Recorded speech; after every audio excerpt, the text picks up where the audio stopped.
Alrighty, welcome back. Doing another review today of Last Dragon Standing by Rachel Aaron, because I have opinions. So, I really like this book, but I think it has a bit of a problem. So quick breakdown, this is the last in the Nice Dragons Finish Last series by Rachel Aaron, and it is very much the last in a series kind of book. If you start with this one, you will not understand a lick of what's going on, and you will not enjoy it. The series is about Julius, the youngest dragon in the largest dragon clan in the world.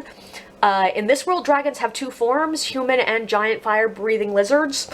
They are conniving, powerful, power-hungry, cruel, and violent.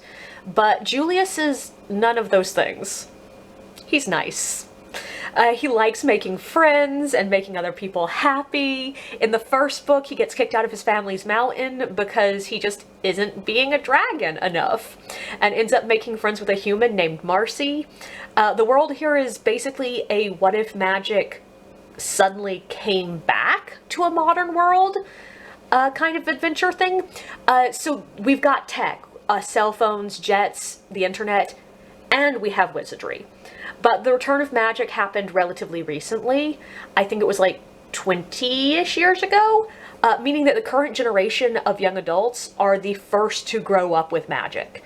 When we first meet her, Marcy is working as a mage for hire, primarily banishing small, troublesome spirits. And spirits are the third major force at work in this world. Spirits in this world are basically sentient magic shaped by forces of nature. So there are spirits of wolves, but we also meet a fjord. The Great Lakes is a major character in the book. But there's also the mortal spirits, shaped by human concepts. Like the Forgotten Dead is an important one in this book. Through a series of unlikely events, helped along by a rather unscrupulous seer, Julius and Marcy end up reshaping Julius's dragon clan, the way dragons interact with each other and humans, the city where they live, and eventually the way spirits, mortals, and dragons coexist. This book is them trying to save the world. Now to the big problem here. This is a talking book. Very early on, Rachel Aaron sets up that Julius, our primary protagonist, is someone who will always choose to talk out conflict. Julius does not like to fight. He's not good at it, and he doesn't see the point of it. Which is cool. I like the message.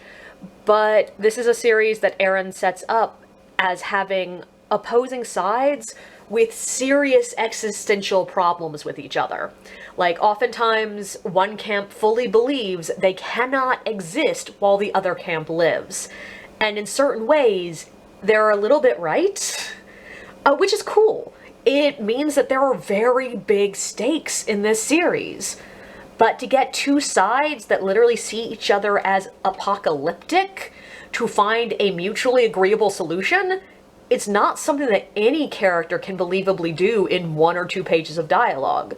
Which means that the entire series often has pages and pages and pages and chapters of Julius just basically begging everyone to calm down and see things from the other side.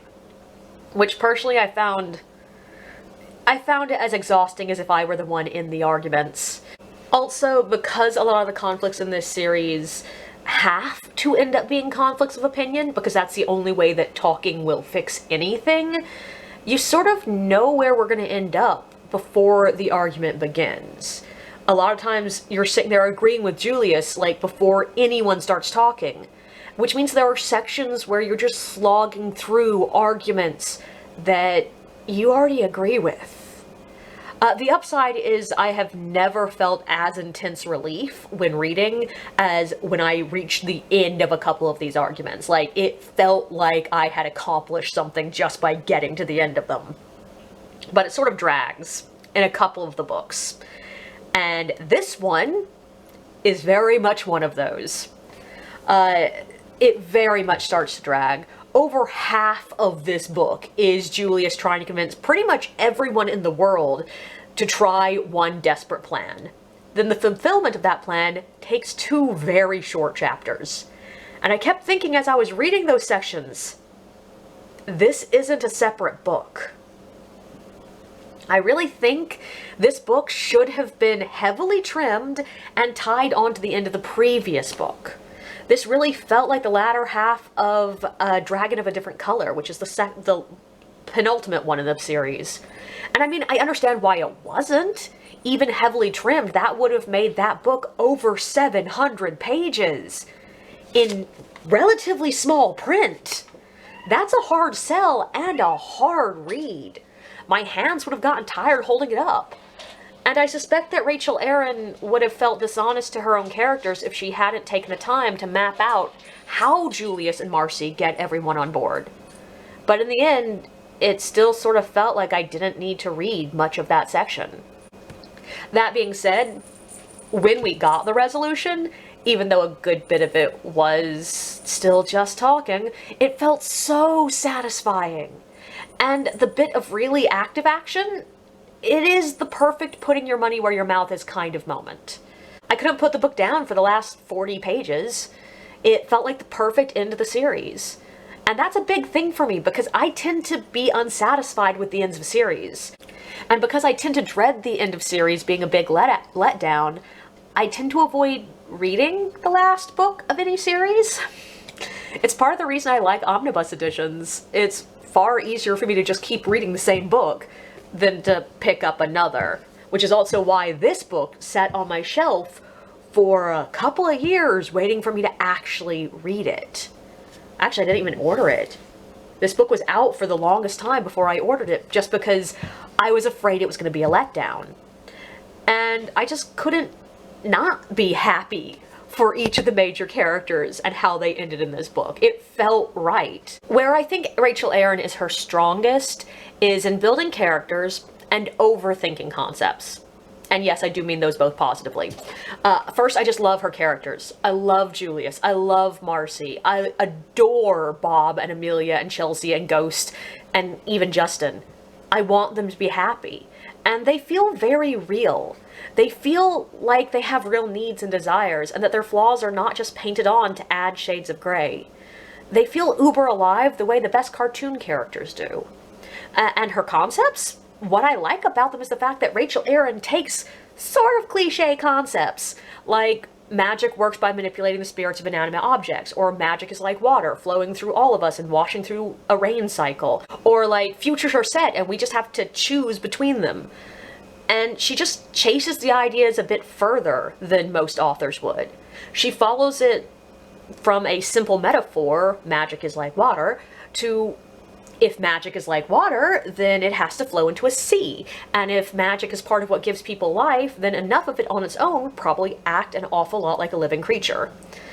Though I do find it a bit hilarious that Rachel Aaron will have deeply thought out concepts right next to utter ridiculousness that it feels like she did not think about at all.